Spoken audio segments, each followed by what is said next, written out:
Hello there, I'm Jenell Harris, and I want to welcome you back to 501c TV, the podcast that talks to system change leaders, thought leaders, nonprofits, and nonprofit partners to find out what's new in the industry.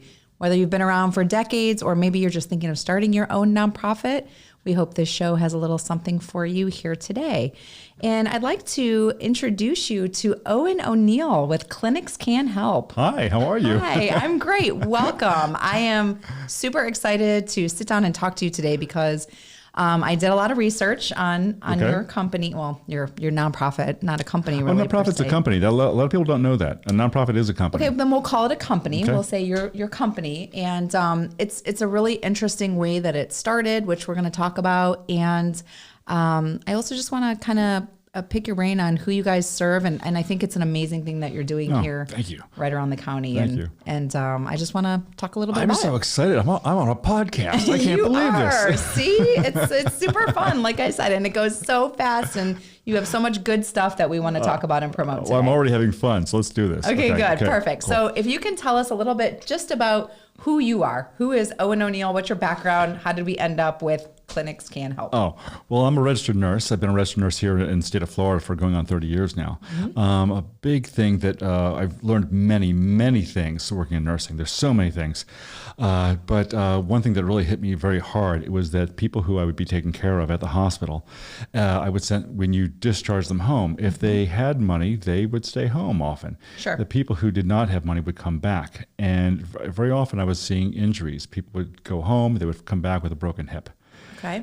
Or they would come back with pneumonia. Mm-hmm. And it happened over and over again. And people who I took care of, and I got to know them, I got to know their families, and then they'd be back in the hospital 3 days with a broken hip. Mm-hmm. Chances of dying from a broken hip are 75%. Oh my goodness. Yeah, it's unreal. Yeah. And so when you're taking care of someone, it is, for lack of a better term, intimate. Nursing is probably one of the most intimate professions. I mean, it is. So, sure. And you get to know these people. And then so when they come back and they pass, it hits you quite hard. Mm-hmm. So what it really came down to is I was learning that people who had means would get a hospital bed. Sure. Hospital bed has a pair of side rails that you can pull up. The people would not fall out of bed. Safety. The darndest thing is so we can take someone, God forbid, your dad, okay? Educated man, competent man, always able to take care of himself and others. Get him home from the hospital, he'll fall out of bed because he is not used to being weak. Sure. And he's so used to being independent, and he just rolls out of bed like he does every single morning. Right. Thinking of the same mobility and the same things that you can always do. Right. And falls out of bed and broken hip. It was just heartbreaking that this was happening. Later, I transferred to a different kind of work. We started doing hospice care. This is back in about 2002 for what is now Trustbridge Hospice. And when everything was over, people started doing this amazing thing. They started wanting to donate the medical equipment to me. My job was to comfort them as best I could. Sure. And they let me know that the best thing you can do for me is to get rid of this wheelchair. It reminds me of my father being weak and sick, and he was the most amazing, vibrant man. Sure. Get it out of my sight, please. So a lot of memories of a painful period that they just want to let go of. I can understand that. So it was like, just get it out of my sight. So I asked permission to do that, and they said, no, don't do that, against the rules. I kind of knew it was against the rules. And, something tells me you didn't care, and you said, I'm going to find a way around I've always been a rule breaker and a rule bender. And so I said, okay, fine. I took a wheelchair, put it in the back of my truck, found someone to donate it to. Did it again, found someone to donate to. Within a couple of months, I had strangers calling me for wheelchairs. And I was doing a lot of volunteering on the weekends. How much is a wheelchair? If I go out and buy a wheelchair? You can get a wheelchair, a good one. $400. Okay. If you want to buy, if you need a power wheelchair, they can go up to $30,000-$60,000. Yeah. I'm not kidding. I believe you. Yeah. I have friends of the family that have been in those situations, and it's unbelievable. The costs are unreal. And it's just so preventative. Simple fact is that, and there was documentation about this. When if you become immobile, everything starts deteriorating. Mm-hmm. Your skin, your bones, your muscle mass, all of that. Your immune system all starts breaking down very quickly. There's the one analogy is if you take an Olympic athlete, you put them in bed for 2 days, and you're wiping out 2 weeks of training. Wow. And so, is people need to be able to get out of bed, and they need protection from injury. So having a hospital bed with side rails that pulls up, but not only that, that actually lifts the head of the bed up so they can breathe more efficiently, is a big deal. So. So you went from, so I believe I read that you went from like a storage locker to now flash forward, and that was when? Back in 2005? Well, 2002-ish. Yeah. I used it in my closet in my house. Okay. Then I didn't have a garage. My girlfriend had a garage. Okay. Started using her garage. Right. And of course that went over really well. I'm sure. You start taking over everybody else's space. Yeah, space. So then we got a storage locker. Okay. And now we're in a space of 5,000 square foot office and warehouse. It's been 20 years, and so many years of hobby, then so many years of just trying very hard to learn how to make a not-for-profit exist, do the paperwork, get funders, foundations. Thank you, Palm Healthcare Foundation, United Way, Quantum Foundation, amazing local foundations that have made what we do possible. And we help over 3,000 people a year now, providing medical equipment and supplies for children and adults in need here in Palm Beach County. Most of it is recycled. It's amazing, which I love that. Obviously, it's a, recycling is always a good thing. But tell me about, is it mainly kids or the elderly, or is it a good mix of both? It's a good mix of both. Yeah, we help everyone from newborns all the way up to the very elderly. I would say that the seniors are 35%, and so actually the highest number of people we help are seniors. Gotcha. We have a lot of seniors here in Palm Beach County. We do help a lot of children, help 917 children in 22. So we do a lot of kids. Yeah, a lot of kids. Love that. A lot of kids with special needs in Palm Beach County. Yeah, well, and that's the thing. I mean, I think, initially people can think, well, I have an injury and I need a piece of equipment, but it's really the long-term patients that need that care and need that equipment for longevity, those are the ones that I think. Yeah, you're so right. Yeah, you're sorry, underserved. And with the children, for instance, they with special needs, they're things that they outgrow the equipment. Yeah, they, like any child does, they just grow. Sure. And so if you buy a $3,000, $5,000 wheelchair, that's great, but then the child outgrows it. Right. And so the Medicaid and insurance do help, but they don't do everything. Yeah. And so if they did everything, we would not have so many parents coming to us every year. Absolutely. And the pediatric physical therapists, they know who we are. Yeah. And that's what I was going to ask you. So how do people find you? I'm sure you could Google, somebody could Google you, but then what are the other ways that people are coming to you to get help? Well, we get referrals from 14 local hospitals, 4 free clinics. There's over 200 not-for-profit agencies in Palm Beach County. Yeah. 100 of those agencies are with a nonprofit chamber, really solid not-for-profits doing amazing work here in the county. And there's so many. Yes, but they know who we are.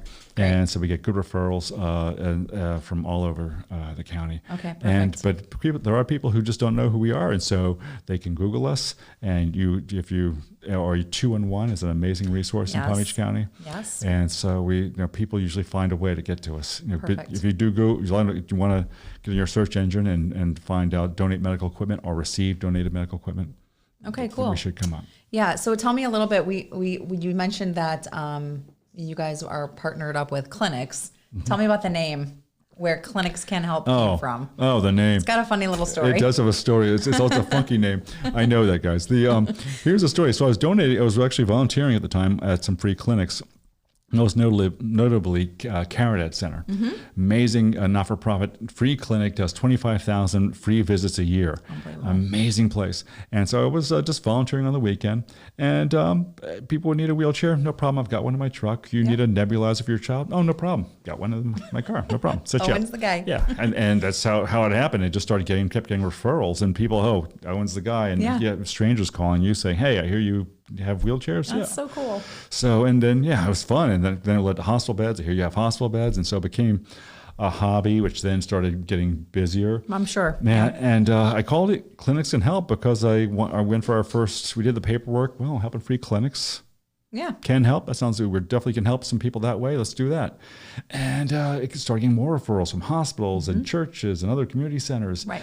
And it kept growing. So by the time we actually got a roof over our head, I realized, okay, this name's not working. Though the people, but the thing is that it's stuck. And here's a little secret for anyone out there: is that if you help somebody, they will remember your name. Always. Just the way it works. And the funky thing is, I learned that by surprise. and it was just amazing to me. And so the name did stick. And I did talk to some people who I respected, and they said, "Too late, buddy. Own it. You're branded. It's there. Go with it." And people, and that it does work that way. Continues. You help someone, they remember your name. They don't care what your name is really. Yeah. And so. Just remember the good that you did. And it's got the can help message, which we can. And I love what we do. I love that we can help so many people. And it's such a simple, cost-effective solution. It's unbelievable. When I started doing the research on you guys, I was like, this is such like a cool little niche, but it's so important because, like you said, I think your tagline is mobility, independence, and dignity. Yeah. And that's huge. I mean, that wraps up everything that you guys do. And it's so important, especially when somebody is struggling with something. And there's so much chances to lose dignity when you don't have access to basic medical equipment. Healthcare, for all the amazing things we do in healthcare, sometimes you do have to sacrifice things, such as our privacy. And dignity can feel like a long way away sometimes. So I'll give you an example. Things that people don't want to think about, colostomy supplies. Yeah. If you had a colostomy and you cannot afford the bags and the wafers, oh my goodness, that's a real sacrifice of dignity. Yeah. And so things like that, there's all kinds of supplies that we provide to families that normally you don't want to think about. Diapers, wipes, gloves, chucks, things you do when you have a family member who's in bed and is incontinent. You don't want to talk about that usually, but it's a truth of life. Right. And it is expensive. The costs are like they keep going up. Yeah. I mean, a hospital bed, I can't even imagine. Yeah. Cost of a hospital bed, you can probably get a decent one for $2,000. You might find one on Craigslist for less than that, but it's not going to necessarily be in the best shape. Yeah, exactly. So I know that, and tell me about some of the volunteer opportunities that you guys have, because that's a huge piece of this. And I know there's a lot of different areas, arms, and expertises as far as volunteering. We love volunteers, angels from heaven. We love interns who come in from the colleges. We love people coming in to help us to disseminate medical equipment. So we get all kinds of donations of boxes of medical equipment, and we love having people come in just to help us sort through things, big things like that. Actually, the greatest volunteers in the world are board members. So if you are a professional of any kind and you have skills such as, I'm going to hit you up right now. You're in marketing and so forth. Need marketers. I love that. If you're an accountant or a banker or any kind of profession, teacher, education, we need board members. And you cannot run a not-for-profit without board members, because that's where the mental power is. That's where that mental capital is. Yeah. And you need to have that. And so that's probably the greatest board members. But we also need people at our events. So may I jump into the events? Is that all right? Right. We're having a clay shoot, for instance, on May 12th. Okay. Yeah, and over at Quail Creek Shooting Ranch, and need volunteers to help on that day. Perfect. So that's a great way to spend the day. It's actually a lot of fun. I always enjoy it. I'm terrible at that. Oh no, you just terrible. You just I have family in Texas that have tried for years and years and years to get me to be good. Well, you just. I pull the clay. It's okay. I pull the pigeons. You don't even have to do that. You can just wear your boots and go to the barbecue. Okay, so it's that really, I can do. I can show up and eat, and that's fine. And there's a silent auction. Okay, awesome. So you come for the auction. Perfect. And that's May 12th? May 12th. Okay. At Quail Creek Shooting Ranch. We love that. We'll put that up in our information when we post this. All right. Cool. That's great. Cool. And what about Women's Caring Circle? Well, the Women's Caring Circle, that's just a group of local women who we like to cultivate as a force behind our mission. Okay. And so, for instance, with the Women's Caring Circle, they have built our Cribs for Kids luncheon, which is was held at the Colony last November. We're going to be holding one at Sailfish Club this year. Awesome. In November of this year, and so we're looking forward to that. And that supports our Cribs project. We provide cribs to mothers of newborns here in Palm Beach County. Cool. Provided 715 cribs in 22. Wow. That's our largest amount ever. Yeah. Yeah, and we're going for 800 cribs this year. Oh my gosh. Yeah, it was a big deal. That's awesome. Oh, it's so exciting for me. It is very exciting. Well, we gave away, the first time we did this was 2010. We gave away 77 cribs, and I talked to some people down in Broward County. They gave away 1,300 cribs that year, and I thought, oh my gosh, we'll never be able to do that. Yeah. How can we do that? So, but we just keep raising the money and keep finding, and there's plenty of people who need them. Yeah, absolutely. What we're trying to do is lower the infant death rate. I was going to say safe cribs. Safe cribs is a safe place. Safe place for the child to sleep. Yeah. And we also make sure we work with local agencies that give safe sleep teaching to families, and just the child needs a safe place to sleep. And there's so many things that can go on about that, but they can get a little political. So I won't do that right now. Okay, so, that's another podcast. Yeah, having never raised an infant from so I won't can't do that. I gotcha. Okay, so what's the process then? If somebody needs something, what do they do? Do they go online? Do they fill out something and they're on a wait list? Are they contacted immediately? Like, how does that work? Well, the majority of the people who come to us were able to help that day. Oh, cool. Yeah, so okay. But over 90% of the people we were actually able to help that day, which I'm really proud of. Yeah. But you can call at our office. Can I give the number? Absolutely, okay. Give it. Yeah. Call 561-640-2995. You can also find us online at clinicscanhelp.org. Big surprise there. And but you can apply online. If you can also just come right in the door. It's better if you call, because we have something ready for you. But it's a one-page application. Okay. We don't turn anyone away. I can imagine you wouldn't. Yes. Yeah. It's just when it comes to medical equipment, it's amazing. It's actually quite an equalizer. So I've had people come in the door who said, "I used to have money, but now my son has had this terrible car accident, and they say, I've gone through $3.5 million taking care of my son. I have nothing." Yeah. And I've literally had that conversation. That's not one I've just made up. Yep. So we don't turn anyone away. There's a small donation that's suggested donation for medical equipment. It's not required. It just helps us keep the doors open, but it helps us to reach 1/6 of our budget. Okay. So it's not. Yeah. Yeah, we're not getting rich on that, but but it just helps us to keep the doors open. And if someone doesn't really have the funds, that's okay. Just let us know what you need. We'll set you up. Sure. And it's all about making sure that every person has it. What we're talking about here is increased access to health equity, and it's something we all deserve. Absolutely, especially at a time like that. So let's switch gears a little bit and let's go back in time, Owen. Okay. So your background was not in nonprofits originally, but if we have somebody out here that's listening that said, you know what, I have a passion. I have a passion for something, and I think I want to turn it into a nonprofit. What would you tell them? First thing I would do, honestly, is I would tell them to look to see if there's already a nonprofit doing the same thing. Yeah. And then get involved with that nonprofit, because there are so many amazing nonprofits right here in Palm Beach County that you might not know exist. Thousands, yeah. Thousands. I was surprised by that number when I heard it. It is, but a lot of them, and I will say a lot of them exist on paper. But if you go to just the nonprofit chamber here in Palm Beach County, there are about 100 amazing not-for-profit agencies that do the most amazing work. Everything from education, literacy, healthcare, housing, foster care. And there's so many different facets inside that. Yes. So I would check out all the amazing not-for-profits here in Palm Beach County and then get involved with those. Gotcha. Why reinvent the wheel? A lot of times we're trying to create something, and it's really a bit egotistical. I'm speaking from experience, okay? You said it. I didn't say it. Speaking from experience, it's like from everything I had to go through to make this happen. Yeah. I'm so proud of what we've done. Absolutely. But it's a process. It's a process, and you know what? If someone was already doing it, maybe it would have been better to just work with them. I mean, because I would have accomplished more. Sure. I would say, if you have a dream, follow your dream. Hold on to it. Every time you help somebody, make it about that. Help that person, and hold the joy of helping that person. Absolutely. And help one person at a time.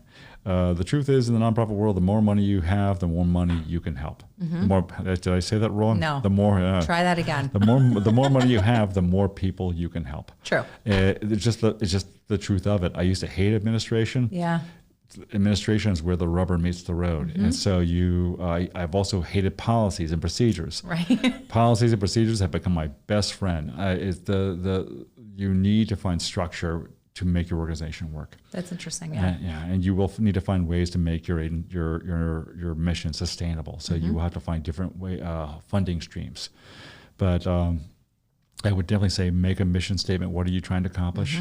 And I would tell people to find joy in that mission, no matter where you are with it. Every time, just don't hesitate to help every person you can with your mission. Right, which is what I think is so cool about how you got started. I mean, you literally, one person at a time as they came to you, and just built on that. And to do something like that there's no return, you know what I mean? There's no return back for you on that other than just feeling good that you're able to help somebody. You know? I'll tell you a secret though. You might think I'm getting religious on you. I'm not. Okay. I promise you. But the more you help people, the better your life gets. The more you give, the more it comes back. And I've had people tell me that, and it always sounded very sweet. Yeah. You know, but then when you actually do it, it's just amazing how your life just changes. How every person you help, it does come back.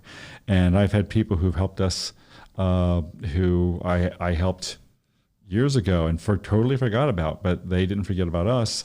And they came back and helped us in large ways, the ways that I never could have expected. Yeah, so, I believe in that wholeheartedly. Yeah, it's amazing. If you throw the good out to the universe, it does come back. It will come back for sure. So kind of teaches you also to be a good when you might want to do something. Yeah, I mean, always be a good human. That's what I tell my kids. Be a good human. Let the guy cut in front of you in line. It's okay. It's okay. He's having a hard day. Just let it go. Okay. Let it go. Okay. And then what else? I mean, any other things that you want to say maybe that we didn't cover here today that you want people to know about clinics can help or your mission in general? Well, we need people who do donate their gently used medical equipment. So if you have gently used medical equipment, please bring it to us. We will clean it. We'll give you a sincere thank you, a receipt for your taxes, and we'll be able to make sure that equipment gets to help somebody right here in Palm Beach County. Truth is, we help people all over South Florida, but Palm Beach County is our focus. Yeah. So please bring us your gently used medical equipment.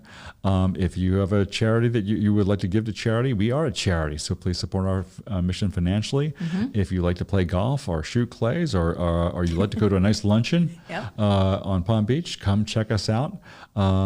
We are a mission that has been supporting Palm Beach County here full-time since 2011, but part-time since 2002. We have amazing people who work hard every day, and we do a lot of amazing things. Yeah, so. It sounds like it. So I was super excited to learn about you, hear what you guys are doing. Like I said, I always get surprised that there's, just kind of like these little nonprofits running around out there doing really big things. Big things. Yeah. The nonprofit sector is an amazing sector. It is. And filled with people who care so much about others.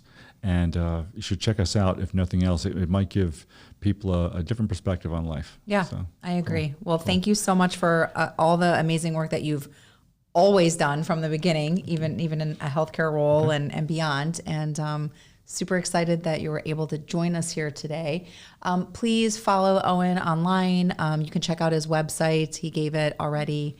Chala will put it up. And then social media, are you guys posting a lot of your events on social, like Facebook and Instagram? Facebook, Instagram, and LinkedIn. Okay, perfect. That's a big thing there. Great. So yes. I'm on all those because I'm going to follow I'm not on TikTok.